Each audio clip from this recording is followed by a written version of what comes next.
The H1N1 team says it's always been frank, first telling St. Lucians the arrival of the virus here was imminent, and now the virus is here, that its spread is inevitable.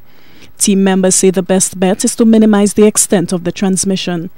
The team held its regular press conference Monday and revealed that the number of confirmed cases is now 6, double the number 10 days ago.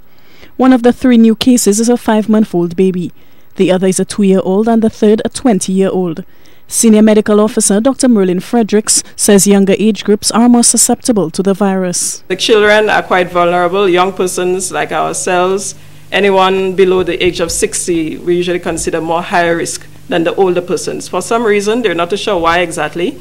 It seems that the older persons, maybe the 70s and the 80s and the 90-year-olds, may have had some immunity to this virus. Maybe it has showed itself before in some form, so they've developed some sort of immunity. Most cases of H1N1 involve patients with a history of travel. However, one case stands out.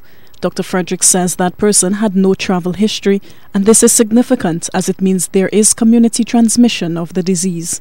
This person has recovered fully by now. This person is a working person, like I said, and the person has no travel history. And on sort of retracing what has happened, we can't really identify any definite point in time that this person became in contact knowingly with someone who was showing signs of the disease and who had recently traveled. So this is significant for us. The spread of the virus is now a major concern, and health officials say the public must do all in its power to curb transmission. They are calling on anyone with flu-like symptoms who have recently traveled to a country with cases of swine flu to take an H1N1 test and to stay away from work. Meanwhile, NEMO Director Dawn French says employers must ensure that business continuity plans are in place. She says there is a more severe strain of the virus that could emerge later this year. But it has the ability to come back for the Christmas season with a vengeance. This is not a hurricane where we accustom a couple of hours and we're done. We could be in this for at least a year. And so we are asking business people, please, to look at their plan. There are people in the community now who look at business continuity planning if you don't want to come to the office at Bizet.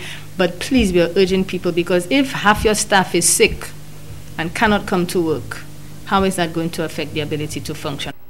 Dr. Fredericks is urging the public to take the same precautions they would to ward off the common cold. The health team says presently infection control measures are a must to manage the virus. 159 countries have confirmed H1N1 influenza cases. Worldwide, there have been 1,000 deaths, 7 in the Caribbean. Alison Kentish, HDS News, Channel 4.